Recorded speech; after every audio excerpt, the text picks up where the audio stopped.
আসসালামু আলাইকুম। আন্তর্জাতিক রিসেন্ট খবরে আপনাকে স্বাগত। শুরুতে জানাবো আমাদের হাতে থাকা সর্বশেষ বিশ্বের গুরুত্বপূর্ণ সংবাদ, এরপর বিস্তারিত। বাংলাদেশের সর্বশেষ গুরুত্বপূর্ণ আপডেট সংবাদে আপনাকে স্বাগত। শুরুতেই সংবাদ শিরোনাম, পরে বিস্তারিত। শুরুতেই জানাবো নরসিংদীতে আওয়ামী লীগের দুই গ্রুপের সংঘর্ষ, নিহতের সংখ্যা বেড়ে 2। নরসিংদীর রায়পুরায় আধিপত্য বিস্তার ও জমি সংক্রান্ত বিরোধকে কেন্দ্র করে আওয়ামী লীগের দুই গ্রুপের সংঘর্ষের ঘটনা ঘটেছে। এতে 2 জন নিহত হয়েছে এবং আহত হয়েছে বেশ কয়েকজন। আর 26শে জানুয়ারি রায়পুরা উপজেলার দুর্গম চরাঞ্চল বাঁশগিরি ইউনিয়নে এই ঘটনা ঘটে। এরপর জানাবো বিএনপি ও ছাত্র নেতারা নির্বাচন কেন্দ্রিক বৃহত্তর সমঝোতার বিষয়ে আগ্রহী। বিএনপির সঙ্গে ছাত্র নেতাদের অথবা গণ অভ্যুত্থানের শক্তিগুলোর মধ্যে কোনো দূরত্ব বা ভুল বোঝাবুঝি কাম্য নয় বলে মন্তব্য করেছেন আইন উপদেষ্টা ডক্টর আসিফ নজরুল। তিনি বলেছেন, এই সুযোগকে কাজে লাগিয়ে বিগত কয়েকদিন ষড়যন্ত্রকারীরা প্রধান উপদেষ্টার পদত্যাগ নিয়ে যে সব বিষয়ে কথা বলেছিল সেটি সত্য নয়। এরপর জানাবো বিরোধপূর্ণ জমি দখল করে আশ্রয়ণ প্রকল্পের ঘর নির্মাণের অভিযোগ। সম্প্রতি বিভিন্ন গণমাধ্যমে প্রকাশিত আশ্রয়ণ প্রকল্পের ঘর ভেঙে জমি দখলের অভিযোগ নিয়ে সংবাদ সম্মেলন করেছেন জমির দাবিদার মালিকপক্ষ। এবারে জানাবো রাবিতে ভুয়া শিক্ষার্থী গ্রেপ্তার। পরিচয় গোপন করে 4 মাস রাজশাহী বিশ্ববিদ্যালয় রাবিতে আইন বিভাগে ক্লাস করার পর এক ভুয়া শিক্ষার্থীকে গ্রেপ্তার করা হয়েছে। আর শিক্ষার্থীদের সন্দেহ হলে তারা বিভাগের সভাপতিকে বিষয়টি নিশ্চিত করেন। পরে প্রক্টর দপ্তরের মাধ্যমে পুলিশের কাছে তাকে হস্তান্তর করা হয়েছে। এবারে জানাবো স্থায়ী ক্যাম্পাসের দাবিতে রাবি শিক্ষার্থীদের সাংস্কৃতিক বিক্ষোভ, নাটক মঞ্চস্থ। বিশ্ববিদ্যালয় প্রতিষ্ঠার 8 বছরেও স্থায়ী ক্যাম্পাস ও প্রতিষ্ঠার পদক্ষেপ না নেয় গত 5 দিন ধরে লাগাতার আন্দোলন করছে রবীন্দ্র বিশ্ববিদ্যালয়ের শিক্ষার্থীরা। এরই ধারাবাহিকতায় আজ সাংস্কৃতিক বিক্ষোভ করেছেন শিক্ষার্থীরা। এবং সর্বশেষ জানাবো সুপারিশ অনেক করা যায়, বাস্তবায়ন করা কঠিন বললেন সিইসি। সুপারিশ অনেকই করা যায়, বাস্তবায়ন করা কঠিন। রোববার 26শে জানুয়ারি আগারগাঁয়ে প্রধান নির্বাচন ভবনে RFD টক অনুষ্ঠানে সব কথা বলেছেন প্রধান নির্বাচন commissioner CEC M A Nasir Uddin. তিনি বলেছেন, আগামী ডিসেম্বরের মধ্যেই নির্বাচন করতে গেলে অক্টোবরের মধ্যে সব কাজ শেষ করতে হবে। পার্লামেন্টের স্থায়ী কমিটির হাতে নির্বাচন কমিশনের কোনো কাজ গেলে ইসির স্বাধীনতা খর্ব হবে। স্থায়ী কমিটির কাছে নির্ভরশীল হতে চায় না, এই সংক্রান্ত সুপারিশ বাতিল করতে হবে। পার্লামেন্টারি স্টাডি কমিটির মুখপেক্ষী হলে ইসির ক্ষমতা খর্ব করা হবে। ভোটার হালনাগাদ ও সীমানা নির্ধারণের জন্য ইসির বাইরে অন্য কারো হস্তক্ষেপ কোনোভাবেই গ্রহণযোগ্য নয়। প্রিয় দর্শক, এতক্ষণ শুনছিলেন সংবাদ শিরোনাম, এবারে বিস্তারিত। তবে তার আগে বন্ধুরা, অনুরোধ থাকবে সংবাদটিতে একটি লাইক দিন। এই চ্যানেলে আপনি নতুন হয়ে থাকলে আমাদের সংবাদটি দেখতে দেখতে চ্যানেলটি সাবস্ক্রাইব করে রাখুন। কমেন্ট করে বন্ধুরা আপনার মূল্যবান মতামত জানিয়ে দিন আপনি বিশ্বের কোন দেশ থেকে বা বাংলাদেশের কোন স্থান থেকে আমাদের এই সংবাদটি দেখছেন এবং শুনছেন। এবারে বিস্তারিত।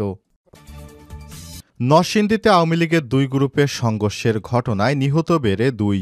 নরসিংদী রায়পুরায় আধিপত্য বিস্তার ও জমি সংক্রান্ত বিরোধকে কেন্দ্র করে আওয়ামী লীগের দুই গ্রুপের সংঘর্ষের ঘটনা ঘটেছে। এতে 2 জন নিহত এবং আহত হয়েছে বেশ কয়েকজন। রোববার 26শে জানুয়ারি সকালে রায়পুরা উপজেলা দুর্গম চরাঞ্চল বাঁশগাড়ি ইউনিয়নে এই ঘটনা ঘটে। নিহতরা হলেন আলমগীর হোসেন 32 ও আলী আহমেদ 24। নিহত আলমগীর সাবেক ইউপি চেয়ারম্যান ও আশরাফুলের সমর্থক বলে জানা গেছে। পুলিশ এবং এলাকাবাসী জানায়, এলাকায় আধিপত্য বিস্তারকে কেন্দ্র করে দুর্গম চরাঞ্চলের বাঁশগাড়ি ইউনিয়নে আওয়ামী লীগের সাবেক চেয়ারম্যান আশরাফুল ইসলাম ও বর্তমান চেয়ারম্যান জাকির হোসেনের সঙ্গে দ্বন্দ্ব চলে আসছিল। দ্বন্দ্বের জেরে এর আগে এই দুই গ্রুপের মধ্যে একাধিকবার সংঘর্ষ ও মারামারির ঘটনা ঘটে।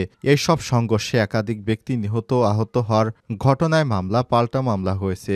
এর জেরে আজ সকাল 8টার দিকে দুই পক্ষের টেটা বল্লম দা ছুরি, দেশীয় আগ্নেয়াস্ত্র নিয়ে সংঘর্ষে ঝাঁপিয়ে পড়ে। এ সময় প্রতিপক্ষের ছড়া গুলি ও গুলিবিদ্ধ হয়ে নিহত হন আশরাফুল। চেয়ারম্যানের সমর্থক আলমগীর আদিলুর জামিল নামে আরও একজন নিহত হয়। এ সময় উভয় পক্ষের কমপক্ষে 30 জন আহত হয়েছে। আহতদের উদ্ধার করে নরসিংদী, নবীনগর, বাঞ্চারামপুর সহ বিভিন্ন হাসপাতালে পাঠানো হয়েছে। খবর পেয়ে রায়পুরা থানা পুলিশের অতিরিক্ত পুলিশ সুপার ঘটনাস্থলে রওনা দিয়েছেন। রায়পুরা থানার অফিসার ইনচার্জ মোহাম্মদ আদিল আহমেদ জানান, চরদখল এলাকায় আদি আধিপত্য বিস্তারকে কেন্দ্র করে আওয়ামী লীগের দুই গ্রুপের সংঘর্ষে ঘটনা ঘটে। এতে 2 জন নিহত এবং বেশ কয়েকজন আহত হয়েছে। পরিস্থিতি নিয়ন্ত্রণে কাজ করছে পুলিশ এবং সেনাবাহিনীর সদস্যরা।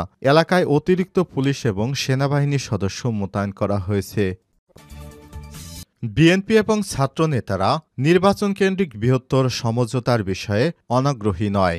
বিএনপির সঙ্গে ছাত্র নেতাদের অথবা গণ অভ্যুত্থানের শক্তিগুলোর মধ্যে কোনো দূরত্ব বা ভুল বোঝাবুঝির কাম্য নয় বলে মন্তব্য করেছেন আইন উপদেষ্টা অধ্যাপক ড আসিফ নজরুল। তিনি বলেছেন, এটি গণহত্যাকারী আওয়ামী লীগের নেতাকর্মী ও তাদের দোসরদের কতটা উৎসাহিত বেপরোয়া করে তুলতে পারে তার কিছুটা প্রমাণ আমরা গত কয়েকদিনে পেয়েছি। আসিফ নজরুল আজ নিজের ফেসবুকে এক স্ট্যাটাসে এমন মন্তব্য করেছেন।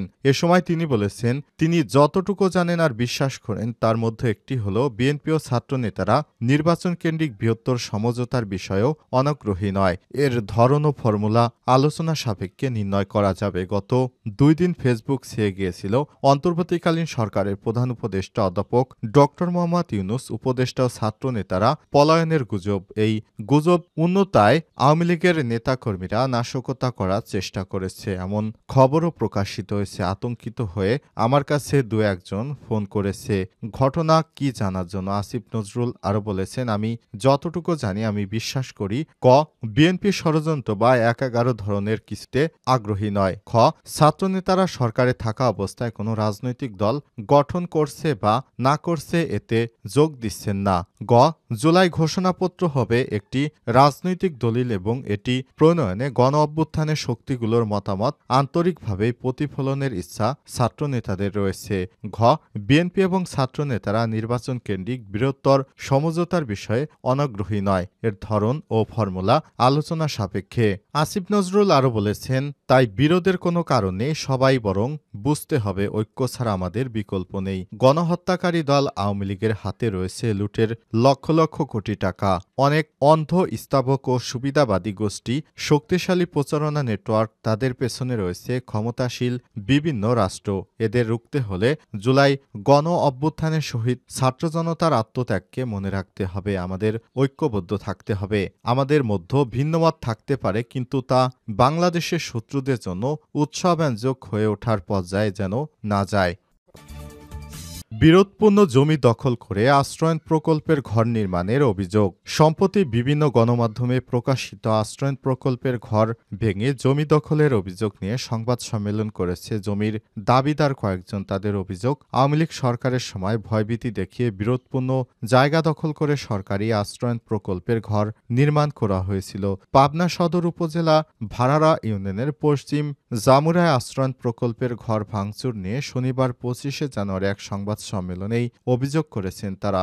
সংবাদ সম্মেলনে নিজেদের জমির মালিক দাবি করে ইসমাইল হোসেন প্রামাণিক নামের একজন বলেছেন, 1947 সালে তৎকালীন জমিদার থেকে তাদের বাপদাদারা এই জমি কিনে ভোগ দখল করে আসছিলেন। তাদের নামে ডিএস-সিএস রেকর্ডও আছে, কিন্তু আরএস রেকর্ডের সময় পাশের সরকারি খাস জায়গার সঙ্গে সংযুক্ত করা হয়, যা নিয়ে আদালতে মামলা চলমান রয়েছে। সেই বিরোধের সুযোগ এবং ব্যক্তিগত প্রতিহিংসার জেরে ভাড়ারা ইউনিয়নের তৎকালীন চেয়ারম্যান ও আওয়ামী লীগ নেতা আবু সাইদ খান জায়গাটি দখল করে স্থানীয় প্রশাসনকে দেয়। পরে সেখানে আশ্রয়ণ প্রকল্পের ঘর নির্মাণ করা হয়েছে। সংবাদ সম্মেলনে তিনি আরও বলেছেন, গত 5ই আগস্টের পর আবু সাইদ চেয়ারম্যান পালিয়ে যাওয়ার পর থেকে আশ্রয়ণ প্রকল্পের বাসিন্দারা নিজেদের ঘরবাড়ি ভেঙে নিয়ে চলে যায়। তাদের কেউ তাড়িয়ে দেয়নি বা কেউ ঘর ভেঙে নেয়নি। গণমাধ্যমে ঘর ভাঙচুরের প্রসঙ্গে যে অভিযোগ উঠেছে তা সঠিক নয় বলে দাবি করেছেন বিএনপির এই নেতাকর্মীরা। তারা বলছেন, বিএনপির কোনো নেতাকর্মী এ ধরনের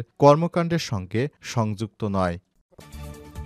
রাবিতে ভুয়া শিক্ষার্থী আটক। পরিচয় গোপন করে 4 মাস রাজশাহী বিশ্ববিদ্যালয়ে এক ভুয়া শিক্ষার্থীকে আটক করা হয়েছে। আইন বিভাগে ক্লাস করতেন তিনি। শনিবার 25শে জানুয়ারি অন্যান্য শিক্ষার্থীদের সন্দেহ হলে তাকে আটক করা হয়েছে বলে জানানো হয়েছে।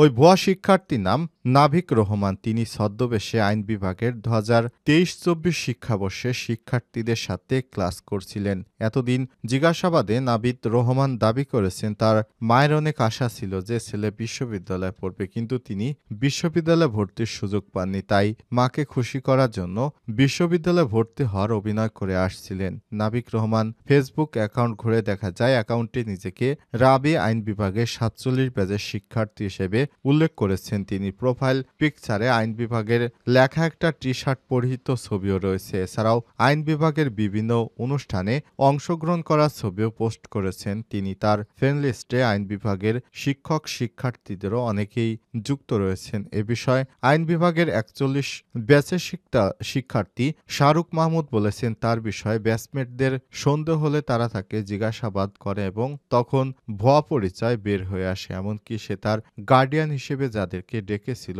তারাও ভুয়া। এরপর বিভাগের সভাপতির সাথে যোগাযোগ করে প্রক্টর ও অফিসে গিয়ে নাবিক ও তার ভুয়া অভিভাবকদের পুলিশের হাতে সোপর্দ করা হয়েছে।